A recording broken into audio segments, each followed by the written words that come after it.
السلام علیکم ورحمۃ اللہ وبرکاتہ۔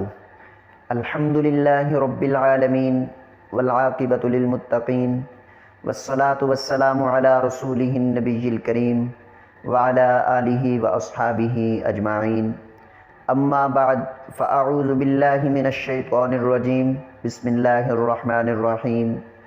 ان الصلاۃ تنہی عن الفحشاء والمنکر، صدق اللہ العظیم۔ سامعین محترم، جس طرح نماز پڑھنے کے بے شمار فوائد ہیں، اسی طرح نماز نہ پڑھنے کا بہت بڑا گناہ بھی ہے۔ لیکن بدقسمتی سے ہمارے معاشرے میں باقی گناہوں کو تو گناہ سمجھا جاتا ہے، لیکن نماز چھوڑنے کو گناہ سمجھا ہی نہیں جاتا، جبکہ نماز کا چھوڑنا باقی تمام گناہوں سے بڑا گناہ ہے، کیونکہ شیطان نے ایک سجدے کا ہی تو انکار کیا تھا اور تو کوئی گناہ نہیں کیا تھا۔ ایک سجدے سے انکار پر وہ ہمیشہ کے لیے مردود ہو گیا۔ ہم میں سے کتنے ہی ایسے ہیں جو دن میں 5 مرتبہ کتنے ہی سجدوں کا انکار کرتے ہیں۔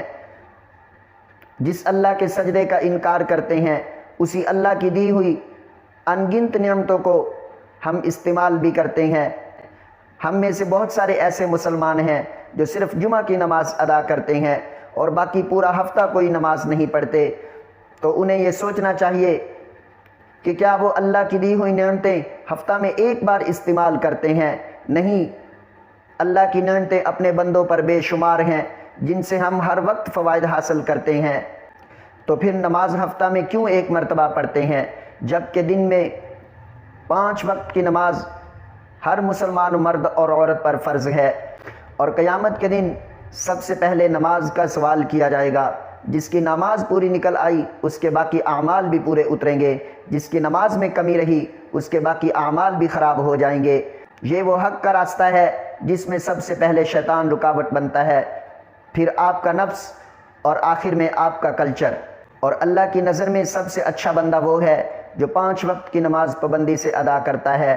اور قرآن و حدیث میں جہاں کہیں اللہ کے نیک بندوں کا ذکر کیا گیا ہے اور اللہ کے نیک بندوں کی صفات میں توحید و رسالت کے بعد نماز کا ذکر کیا گیا ہے، اللہ تعالیٰ فرماتا ہے میرے نیک بندے نماز قائم کرتے ہیں۔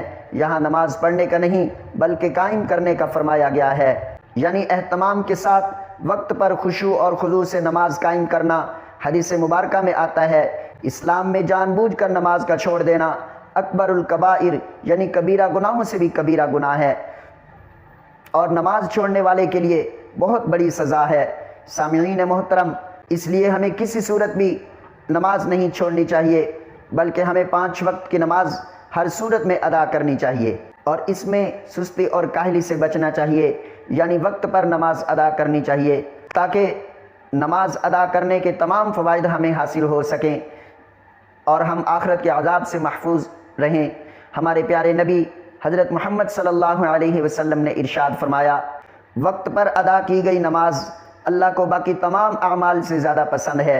اور ایک اور حدیث مبارکہ میں آتا ہے جس نے عشاء کی نماز باجماعت ادا کی گویا اس نے آدھی رات قیام کیا، اور جس نے صبح فجر کی نماز باجماعت ادا کی گویا اس نے پوری رات قیام کیا۔ اللہ سبحانہ و تعالی ہمیں 5 وقت کا سچا اور پکا نمازی بنائے۔ اللہ حامی و ناصر۔ السلام علیکم ورحمۃ اللہ وبرکاتہ۔